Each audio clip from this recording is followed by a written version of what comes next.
So today I'm going to be showing you how I cut through masking tape or transfer tape without cutting into the metal panel.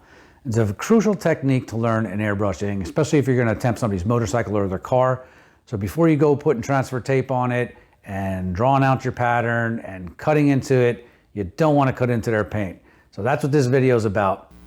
So of course I'm going to have all the products that I use in this video in the links down below. So if you like this content, give me a thumbs up, leave some comments down below, good or bad. It helps with the YouTube algorithm and help me build this channel. I appreciate that. With that, let's get started. So today we're going to be starting off with a 12 by 18 inch white aluminum sign blank that I purchased from Sign Warehouse. I'm going to stick a link down below so you can see where to get them. They come shipped in a quantity of 10, and I find these to be reasonably priced. I use a lot of these for practice, and I use a lot of them to do a lot of my artwork on. I just, I do a lot on canvas, but I really do like painting on metal. So I find this to be a really great choice. But today I'm going to show you how to fully mask off one of these panels and cut it without cutting in to your surface. You're going to need to know this technique if you're going to be doing anything on anybody's, motorcycle tank. Even if you're doing your own signboard. When I first started, I used to do paintings and stuff like that. And I would do this masking technique and I would cut into my surface. Well, I thought, no big deal. But when you did paint over it and you thought, well, the paint will fill in. No, paint does not fill in a scratch like that. You will see the scratch. So today I'm going to show you how to cut this without cutting into your surface. Now, I have several rolls of tape that I like to keep in my shop. This is a 12-inch roll. I also have a 6-inch roll, and that's the one I'm going to show you today because I want to show you an overlapping technique and what it takes to cut through that overlapping technique. I like to keep 12, 6, 3, and 1-inch tapes in my shop almost at all times. So I'm going to start off with the 6-inch.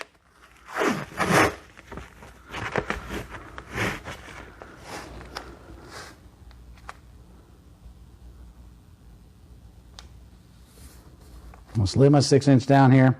Now, you can use a credit card. You don't got to go out and buy a squeegee for this. But you do want to lay it without bubbles. Now, if you're laying it out on a round surface, that gets kind of tough.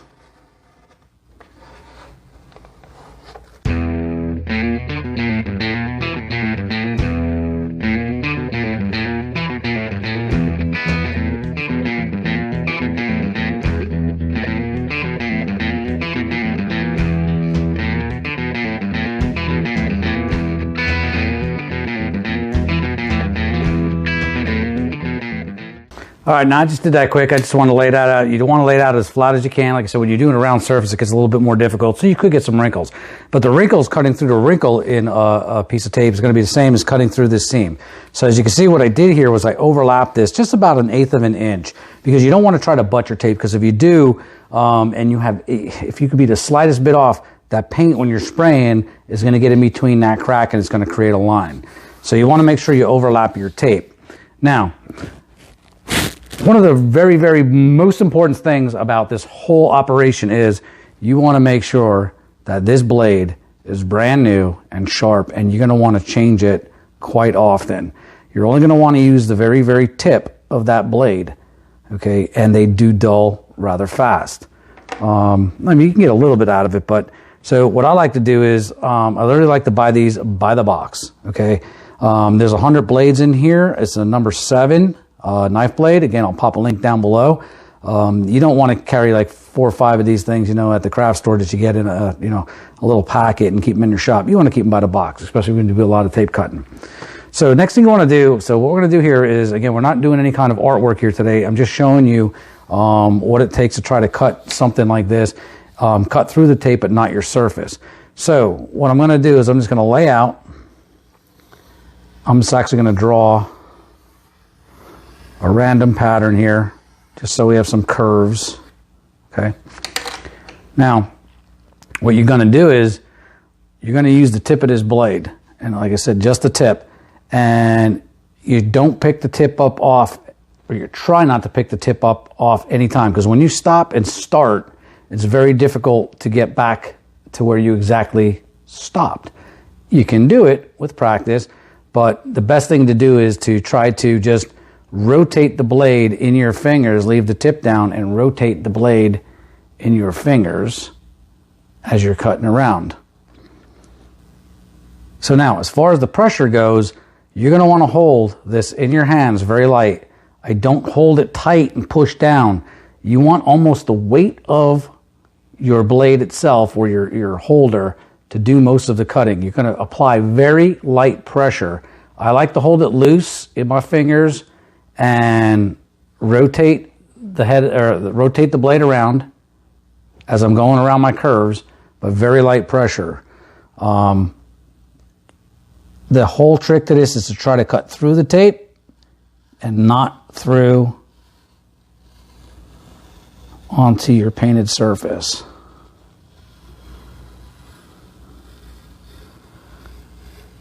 It takes a little practice. You'd almost feel it cutting through or like dragging through.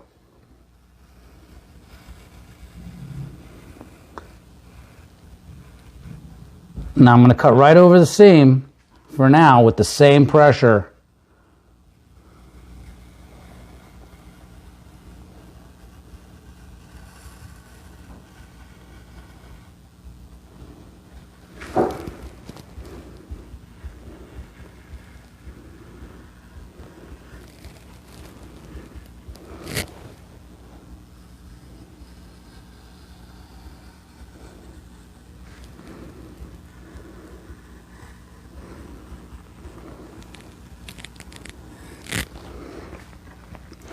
Now, once I go back and I'm going to hit my seams, I'm going to go back and I am going to find my cut, and I'm just going to go over it one more time with the same amount of pressure, because the key is that the whole idea is you cut through the first piece of tape the first time, second time, same amount of pressure, you're cutting through the second piece of tape. Okay? Another really cool tool that I like to use in my shop, especially when I'm doing things like this, instead of picking up the tape with my blade, I have a weeding tool. It's a vinyl weeding tool. Basically, it's the same type of holder as your blade, except for it holds just this little metal point. And it's pointy, but it's not as sharp as your blade. So it allows you to get underneath and not damage your surface. And as you can see, how that's lifting off rather easily. Okay? Whereas, see now, I got through most of that on that, but that's okay, you can go back and get it. But the whole key is I didn't cut through it. But as you can see, I was putting very light pressure on there, and I still got. Now, if you do run into a spot or two, like maybe where you were just a little too light, it's okay. Just help it along.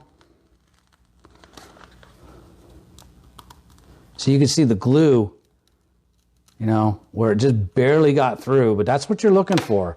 You don't want to, again, scratch that surface. And trust me, it took me several attempts. Actually took me a lot of practice to get to that point. So what I'm saying is, before, you know, somebody comes to you and wants you to paint their motorcycle tank because they see what you're starting to do with an airbrush, and you better learn this technique. Learn this technique before you go any further of tackling any kind of taping techniques or that you're going to employ on your artwork. So as you can see, it's kind of looks very simple, but it's really not. So again, just to recap, I hold that in between my fingers. I'm right-handed, same thing if you're left. You want to just use the tip of that blade, and you want to keep it sharp. Now, I'd probably cut maybe 3-4 of those with this blade, maybe 5-6 of them tops, and I'm probably changing the blade. You'll know when your blade's getting dull because you'll start cutting, you'll do a pattern like this, you'll use the same amount of pressure, and it just won't, you know, you'll have a lot of spots where it didn't get through the tape.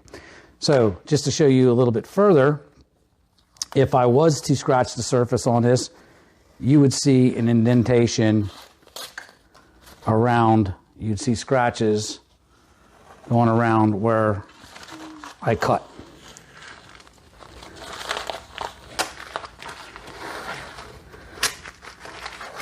And I have none. So again, it takes some practice. Sharp blades, number one tip. Just use the tip. Try to keep the blade down the whole time you're cutting. Okay, now you can go back if you need to, you know, you came off of a line or something, it's not a problem. But the whole thing is, I can't explain to you what type of pressure is, but it's not much more than just putting the blade down and dragging it along the tape. So start there. Start by putting the blade down, almost zero pressure, and just drag the blade, the sharp blade, along the tape and see what type of results you get.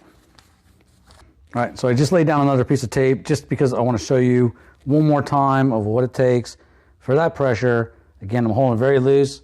I got my thumb here, and I'm going to use my thumb as the pressure basically, but I'm barely going to put any on, just a little bit. I'm going to use the tip of my blade.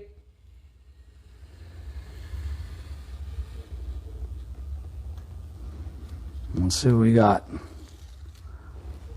It looks very easy, but it's not that easy because you don't want to scratch that surface.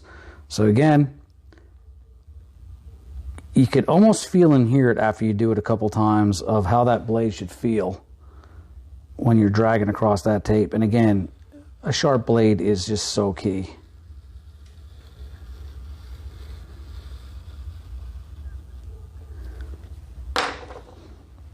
Grab my weeding tool. You see your glue here? So it means I'm barely getting through, but I'm getting through.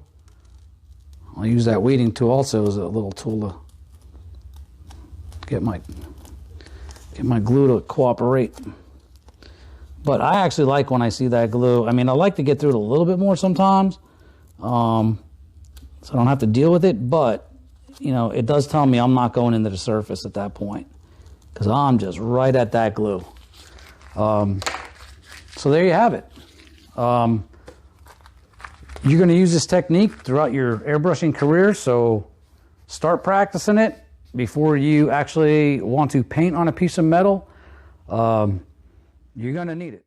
Well, there you have it. That's how I cut through my masking tape or my transfer tape. I don't really think there's any specific way to teach it except for you need the right tools, okay? And what I mean by that is you need a super sharp blade, okay? Do a lot of test pieces, a lot of practicing with putting minimal pressure, holding that blade nice and loose. Practice rotating the blade in your fingers of going around curves, okay?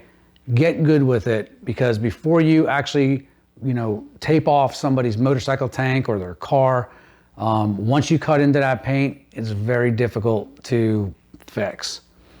So if you want to learn this technique with the tape, and it's a valuable technique, you really got to practice ahead of time because I cut into many, many panels. So I learned the hard way. So with that, hope you like this content. If you do, give me a thumbs up, hit that subscribe button, leave me some comments, good or bad. With that, keep on practicing, and we'll see you in the next video.